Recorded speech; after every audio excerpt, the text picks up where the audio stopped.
Buenas tardes, ¿cómo estamos? Pero recién terminamos hablando de Marx y de Lenin. Yo no, hablaba Viera, hablaba Bleyer, Gerardo Bleyer. Bien. Gerardo, gran Y valor, de Gerardo. economía y Indamay, la verdad que... Y le hizo un homenaje Estamos, además, unos recuerdos desde su ángulo donde le tocó trabajar al bicho Bonomi. pero claro, ¿cómo no vamos a homenajear al bicho Bonomi? Claro que sí. Fue un gran hombre por encima de un gran ministro, una gran persona. Eh, Como dando un poco la luz. Yo quiero decir esto, que Eduardo fue un ser humano excepcional. Quienes lo conocimos de cerca lo sabemos.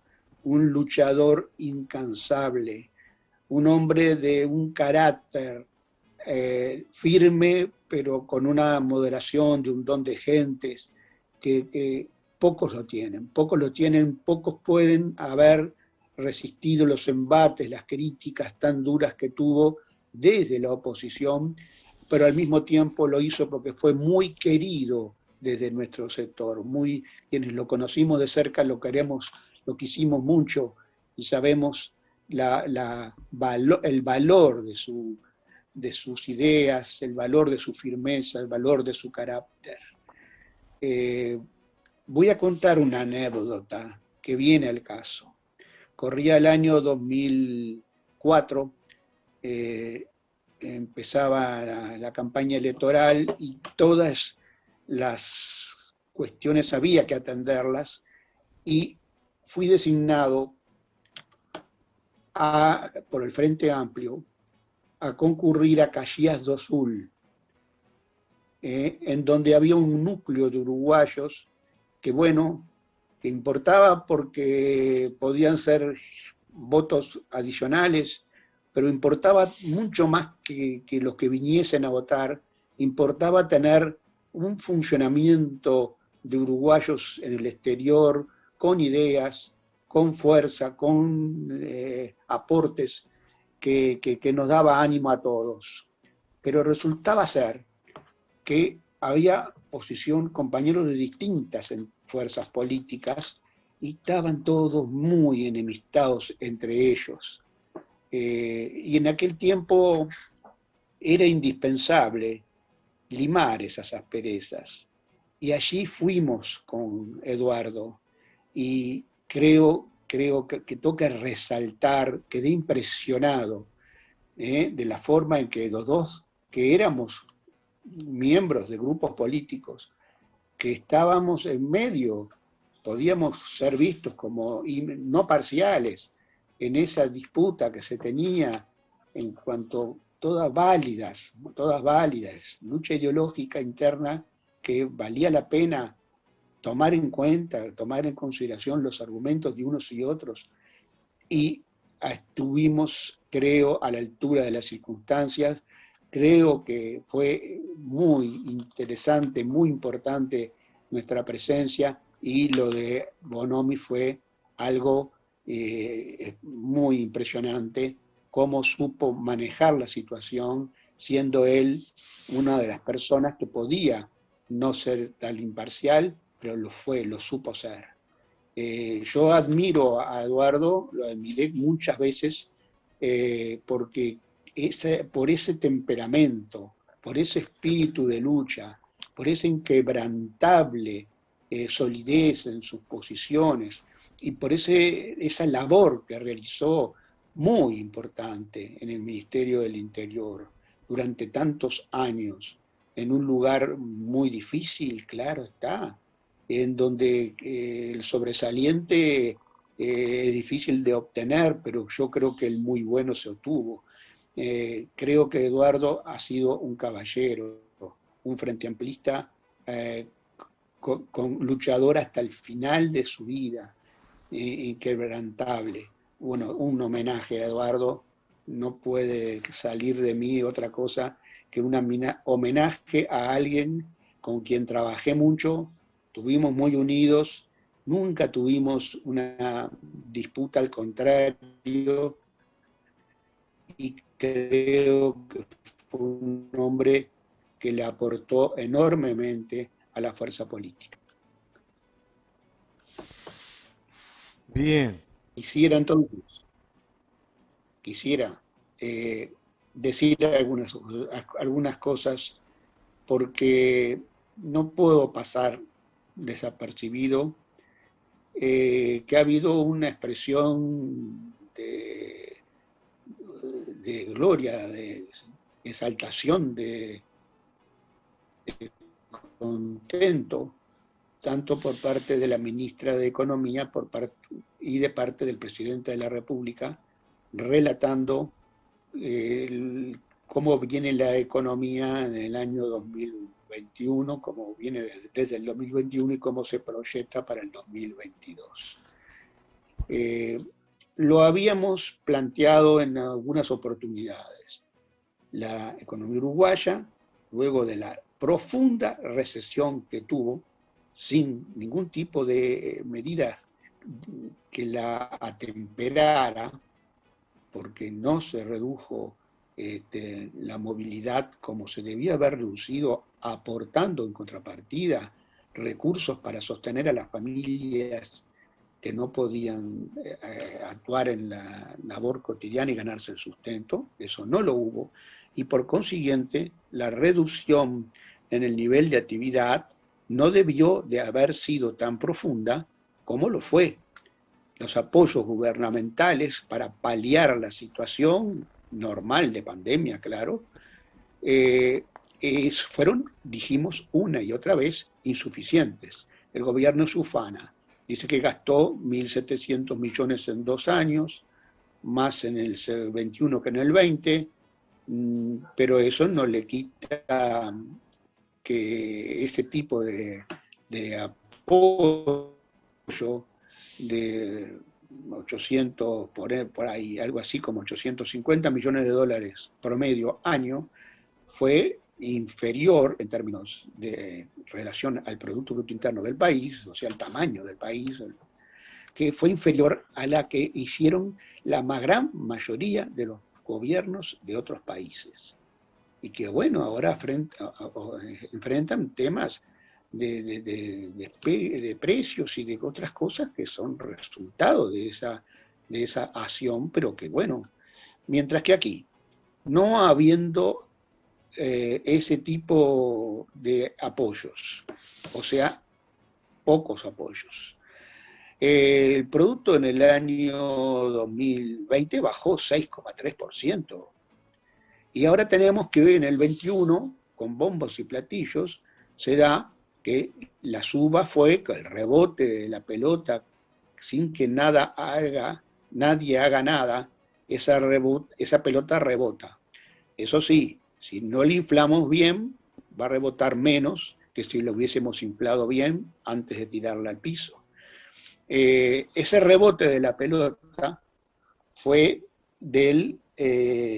según la estimación primaria que hace el ministra, del 4,5%, es decir, no superó la caída del año 2020. Y ahora dice, no importa, en el 22 viene bien la cosa y vamos a crecer un 3,8%.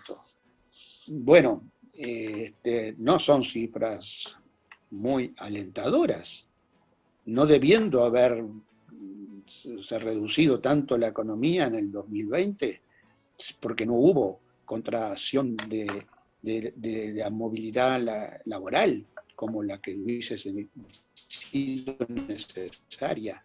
Por lo tanto, lo que estamos asistiendo es a un contento por parte del gobierno, porque un cuadrito le cierra bien, dice que acorde a lo que había proyectado antes de ser gobierno, pero no lo veo muy claro, no hay transparencia en las cifras, el déficit fiscal sigue en el orden del 4,5%, al final de cuentas el Frente lo dejó en 4,3%, nunca se dijo, se había magnificado la cifra y se dijo el 5%. De todas maneras, entonces, no hay claridad, las cifras son confusas, y creo que lo que se está diciendo es que una familia se sienta en la mesa al almuerzo, a la alimentación del conjunto de la familia y encuentra que tiene muy magro sustento, que los alimentos son escasos, que no le alcanzan, pero eso sí, prenden la televisión y ven a una ministra y a un presidente contentísimos, diciéndole que coman el cuadrito que cierra muy bien, que en definitiva tienen que ponerse satisfechos, porque el país ha crecido y vuelve a crecer, porque había 100.000 pobres más generados desde que el gobierno multicolor ascendió, multicolor de derecha, yo siempre digo, ascendió al poder, y ahora hay tan solo 50.000 de esos pobres. Así que el contento, el tirar cohetes es porque hay 50.000 menos de los 100.000 generados.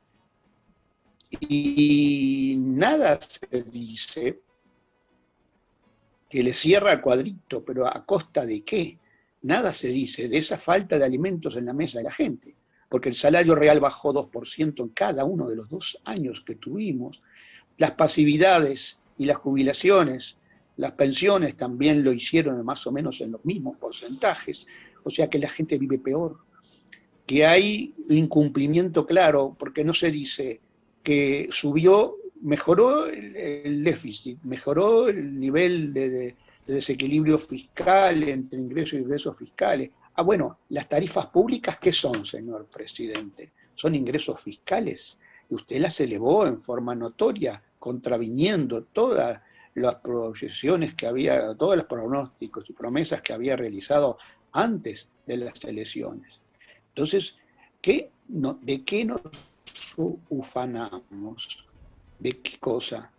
Esto es la puesta en escena de una política que sí, que se anunció en esos términos, una política de ajuste, lo estamos viviendo, lo estamos padeciendo, y a partir de allí el gran alborozo que causa es algo que nos llena de indignación, y es algo que la gente va a empezar a entender, porque no son procesos rápidos, porque se asimila muy fácilmente un problema de falta de recursos por parte de la gente, y eso se va a analizar.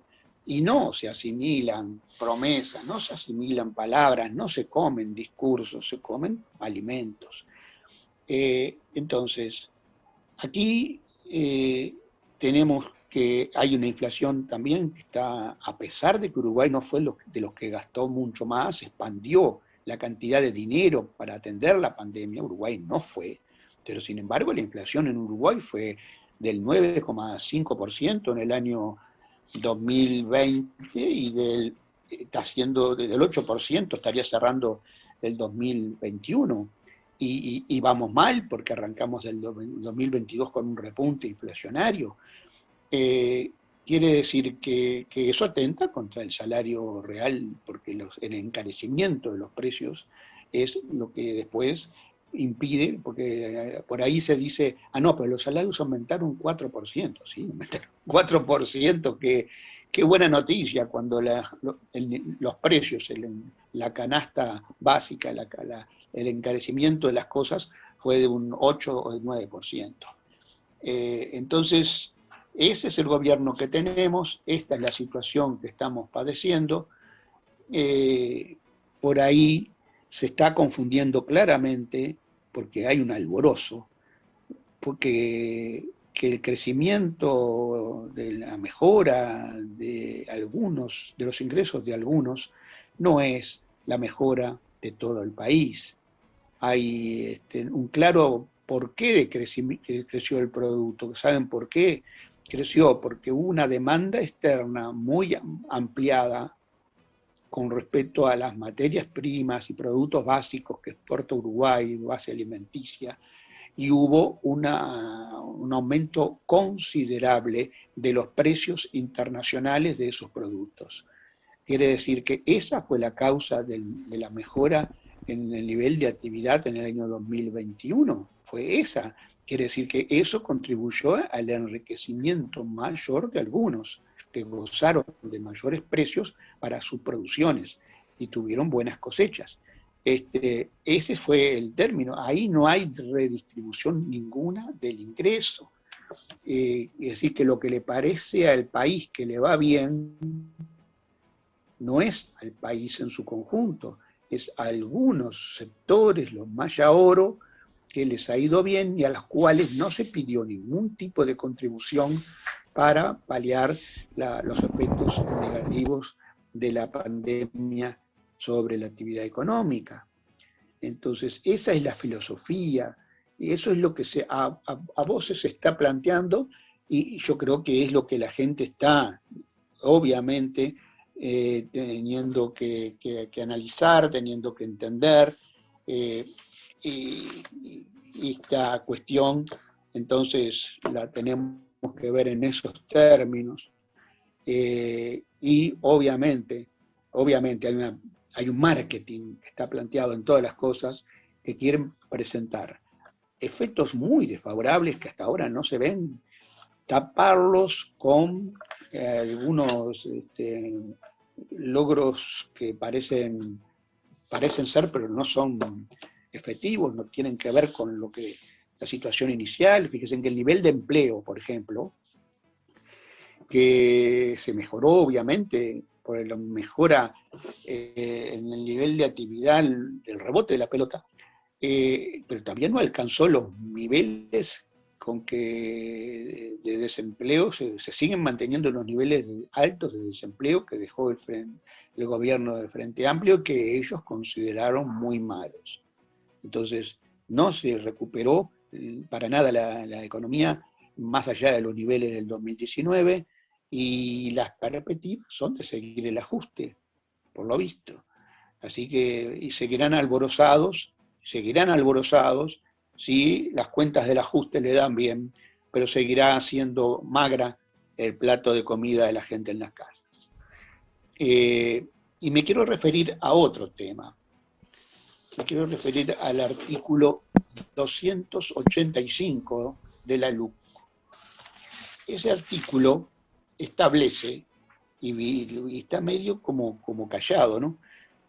Establece que habilita la venta a privados del 49% de las acciones de todas las sociedades anónimas que tiene el Estado, o sea, empresas estatales establecidas bajo el derecho privado, o sea, como sociedad anónimas,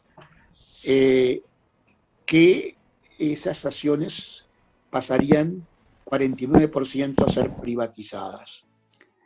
Ese artículo 285 de la LUC, ¿saben a quién, por ejemplo, abarca? Abarca a República AFAP, que es una sociedad anónima de capital estatal del Banco República, que pasaría a poder ser pasada a otro banco en este momento en el 49% de su paquete accionario. Bueno, alguien podrá decir, bueno, pero en definitiva el Estado se mantiene con el 51% y eso es lo que garantiza que no haya problemas, que el capital de la sociedad no quede en manos privadas del todo, de que las decisiones las tome un directorio que va a determinarlo. El paquete generalmente se toma en función del paquete accionario, entonces el directorio habrá mayoría del Estado. Pero entonces vamos a decir algo, que esta película ya la vimos, ¿no? Y tiene larga data, tiene 30 años. El gobierno de aquel entonces, del 92, del padre del actual presidente, había establecido, cuando se trataba del tema de ANCAP, el 49% de las acciones de la empresa estatal ANCAP serían privatizadas, y eso lo determinó la ley. La ley fue impugnada por el referéndum que se realizó por organizaciones sociales y el Frente Amplio. Ese referéndum, en el momento en que se discutía esa ley, el Poder Ejecutivo por decreto determinó que ese 49%, reglamentando la ley, que ese 49% debía de añadirse un 2% más, que también tenía que ser capital privado. De tal forma que el directorio de la ANCAP privatizada tendría que tener 11 miembros, de los cuales 6 tendrían que ser de capital privado. Eso lo decretó, se fue por decreto que se dijo reglamentario de la ley. De no haber sido ganado el referéndum derogatorio de la ley, ese decreto hubiese privatizado el 51% y no el 49% por decreto. Y digamos, y es como parecido en lo que se ha hecho en el puerto. En el puerto también, por decreto, se estableció una concesión de 60 años para una empresa privada extranjera, que está impugnada absolutamente por ilegal. Y bueno, si con ese antecedente, con este gobierno, con lo que fue el gobierno blanco anterior del padre del actual gobernante, con la forma en que se manejan las cosas. Miren lo que dijo Gonzalo Aguirre en aquel momento. Sí, reconocemos, acepto que la reglamentación va más allá de lo que disponía la ley. Gonzalo Aguirre. Con esos antecedentes, ¿qué podemos confiar? Sino que se está generando una base privatizadora, y que esa base privatizadora está alcanzando a una empresa tan importante para los uruguayos como es República FAP, en donde se está jugando las decisiones que se tomen allí. Podían ser minoritarias del Estado y se estaría jugando el destino del ahorro de muchos uruguayos. Bueno, yo con estas ideas por el momento lo dejo por acá. Vamos a seguir analizando estos artículos de la LUC. Creo que son para muestra, no es que baste un botón en este caso, hay muchos botones que mostrar, todo lo que pasa con los alquileres, todo lo que pasa con la enseñanza. Hay centros medulares que la LUC está en unas premisas que estamos necesitando que el pueblo las conozca, la aquilate en donde están parados los uruguayos en este momento, y bueno, tomé conciencia del partido que estamos jugando. No solo son perdonad un minuto más, no solo son los artículos que están en la LUC, sino las ramificaciones que tienen esos artículos en el resto de la LUC. Y en el resto Claro que sí. de la rendición de cuentas. O sea, se extiende la funcionalidad de los 135 artículos, van más allá de los artículos en sí mismos, sino los colaterales, como tiene otras raíces que atacan. Es ciertamente. Yo el otro día una persona decía, bueno, pero que no está convencida porque en definitiva tenía que leer mucho más. Y yo le planteaba, acá hay una matriz ideológica de pensamiento que es consistente dentro de la LUC, y que eso es lo que tenemos que analizar, independiente del análisis de el derecho que tiene cada uno a analizar uno a uno todos los artículos, que es una tarea ardua, pero hay que hacerla. Pero independiente de eso, estamos señalando que acá hay una matriz ideológica muy coherente, la matriz del defender al Mayaoro, la matriz del ajuste permanente, la matriz de la no participación popular en las decisiones.